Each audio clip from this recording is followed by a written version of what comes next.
My name is Tanya, and my husband Preston is an amazing songwriter. See, we can't get him to fly low. You can see how much he loves it.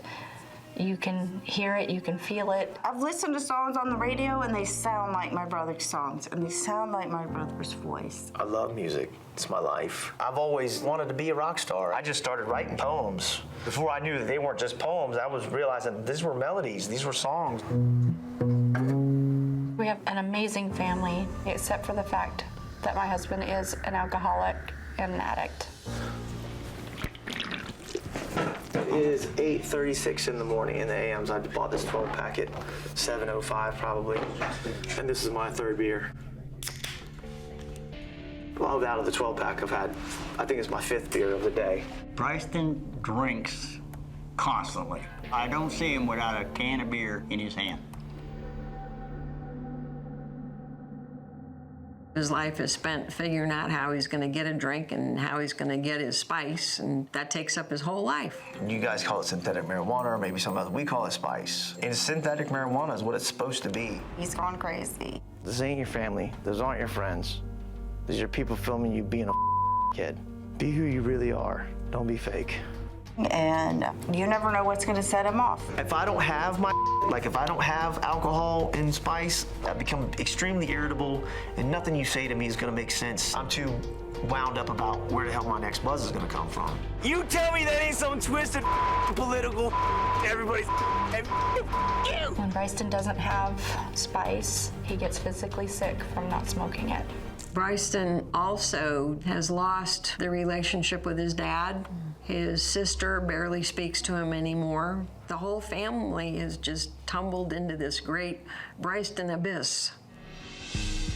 Bryson was always an entertainer. Bryson always wanted to be the center of attention. Bryson was always on. When Bryson was 6 or 7 years old, he started becoming defiant. He would act out, doing bizarre things. We'd send him off to school. He wouldn't go to school. He'd come home. He didn't want to interact with anybody. At 7 years old, when we lived in Virginia, there was a whole group of neighborhood kids that would run off and we'd go all play different kinds of games, whatever, hide and seek, snow hill, whatever the hell it was. And there was just one weird motherfucker that wanted to touch me, you know, so. He was an older teenage kid, and he wanted to do bad things to me in the woods, you know. Bryson being molested affected him quite deeply. He just feels that he was robbed of his childhood. I knew about sex and drugs and rock and roll way before you ever should have. I was breaking into houses and smoking weed and drinking beer and trying to bang my neighbor at 10 years old. That ain't normal. He was about 15 when we realized how bad the alcohol was. He would go to parties and get in trouble. Police would pick him up. We actually had to prosecute Bryson at one point because he took a booklet of checks and forged $1,200 worth of checks. Bank said, "We're going to prosecute him," and I said, "Yes, please do."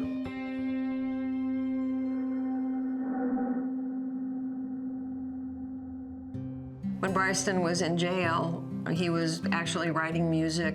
He was being productive. It was like visiting a different person. There was benefit to me being locked up. I had just a guitar and a bunk, and I could sit there and play and practice and hone my skill, as it were. When Bryson got out of jail, he and Tanya got involved. But when we got married, he did drink occasionally, but stopped all of the drugs so we could have a healthy baby. Everything was going great. I had a job. We went out one night, get a 12-pack of beer, and I got my third and final DUI. It was like the downward spiral into where I am now.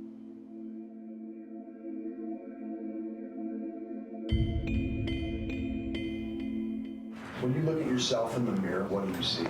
When I look in the mirror, I see a loser. A loser trying to convince himself he's a winner. Because that's what everybody's been telling me my whole life. I'm somebody. But I ain't. I'm nobody, man. See, lately, I've been thinking.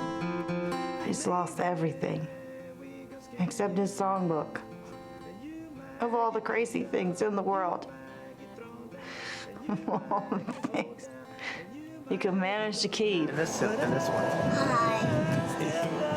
That's the jitterbug.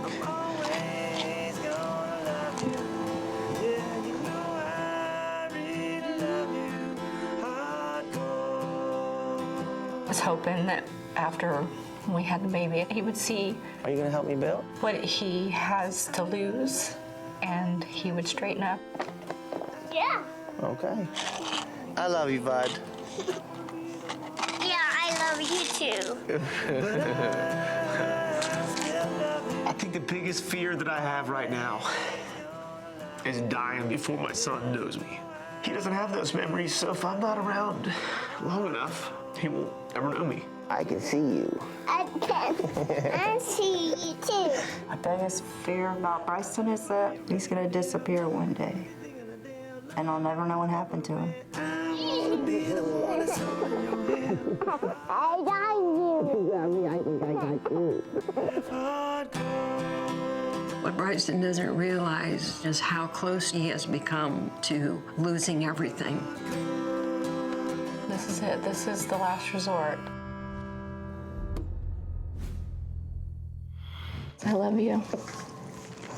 And I don't want to lose you. And I'm here to help you see your potential as a husband, a father, and a friend. I want you to be able to reach your goals as a songwriter and a musician. And I'm here because I couldn't think of any other way to help you get back home to your family. The loss of your presence at home is felt on a daily basis. And this makes me feel lost because I didn't marry you to become a single parent. I'm asking you if you'll please get help today.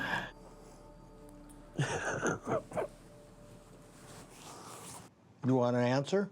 I'm not going to treatment now. I'm begging you to please get help today. I'm not interested. I ain't going nowhere. Rehabs. All right, so tell them if the answer's no. The answer's no. Of course the answer's no. I ain't going. Ain't happening. Y'all. You, all y'all. Appreciate you. Good. Thank you. Thanks for dragging me through all this and lying to me this whole time. Every single one of y'all. Okay? We've Appreciate already you. had this discussion. If you don't get help today, I have to move on. Good. So you're gonna break up with me. Okay, fine. I've been doing this already. Good. Whatever. See ya. Most of this on my already because of your habits. Paperwork. Get divorced, bitch. Kiss my ass. You people. Go after him. You and Dad too. Stop. No. We're doing this for you. Bryson, Stop. wait. Stop and listen to me, please. You get hands off of me. Please stop. Please. No, you don't. I'll see you in court. Start damn paperwork. Just listen. Remember, this is just ready to go. Just ready to go. They lost him. It's gone. We lost him.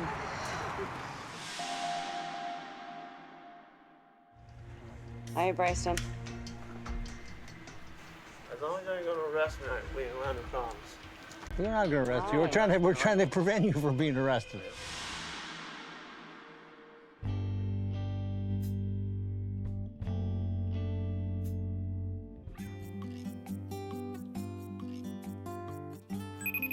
How you feeling? I feel great. Oh, you look a lot better than the last time I saw you. You think so, huh? I do. I've been working a lot on my anger management, and then obviously, just learning how to live sober, having sober fun. What kind of contact have you had with your family? I've been speaking to my wife daily. And how's that going? Goes well. Yeah. What do you think is in store for you and your son? Reunification. We'll be back. Everything's gonna be good. Much better now. That's great. Tell me about how music has been part of your life at Cirque. I've heard about this. Yeah, so they've got a studio here, and me and a couple of the other guys get together and jam. It's like a treatment version of a garage band. Yeah, kind of.